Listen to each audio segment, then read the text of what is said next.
Hello guys, nandito na naman tayo sa mall, no? At tayo ay mag-grocery. At kapag kami nag-grocery guys, ay inaagahan namin, no? Dahil dito sa mall na ito, ay ito yung tagpuan, pupuntahan ng mga katulad namin ng mga small business guys. Mga sari-sari store, no? So, mas gusto namin dito mag-grocery kasi dito ay mura ang mga paninda dito guys. So, ayan, dinadamihan na namin yung mga kape, mga kopiko, at gatas at iba pa. So maramihan na kami pag mag-grocery dito guys para hindi kami balik-balik, no. Ayan.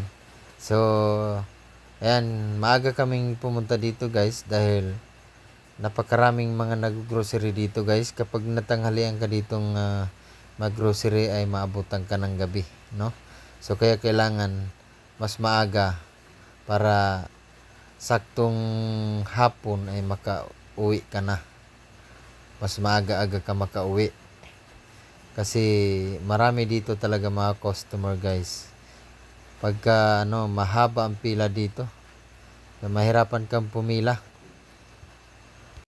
Siya nga pala, dito kami nag-grocery dahil kumpleto dito guys. Nandito lahat ng mga kailangan ng mga sari-sari store, no.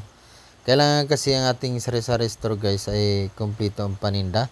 Kasi kung kumpleto ang mga paninda mo, mas maraming customer. Kasi unang-una ang isipin mga customer, pag meron sila mga kailangan ay sa'yo kaagad pupunta, no? Dahil alam nila, lahat ng kailangan nila ay meron ka.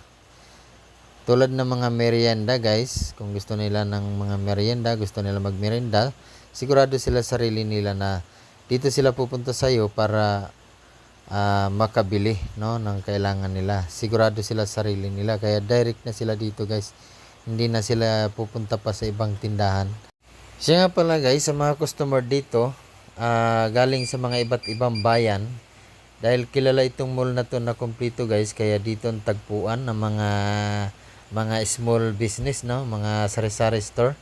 Dito talaga ang puntahan guys. Dahil kumpleto dito guys. At mura pa dito guys, no. Abot kaya ng mga katulad namin mga small business lang guys.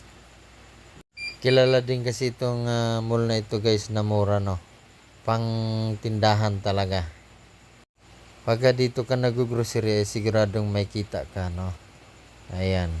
Ito kasing mall na ito, naka-design talaga to na pamilihan ng mga katulad naming mga maliliit na store, no. At kumpleto dito.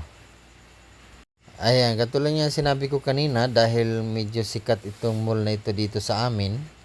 Ayan, kailangan mo talagang agahan pumunta dito guys para mas madali ka makalabas, no.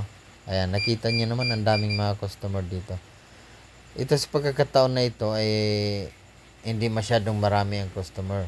Pero may time dito na mag-grocery kami na talagang napakarami guys at mahirap gumalaw dahil sa dami ng mga namimili dito. Ayan. Tsambahan lang ang mga ganito, kukunti lang ang tao. Oh. Kung minsan dito guys, napakahaba ng pila. Maraming mga cashier dito guys. Pero lahat talaga yan napakahaba ng pila. Ang hirap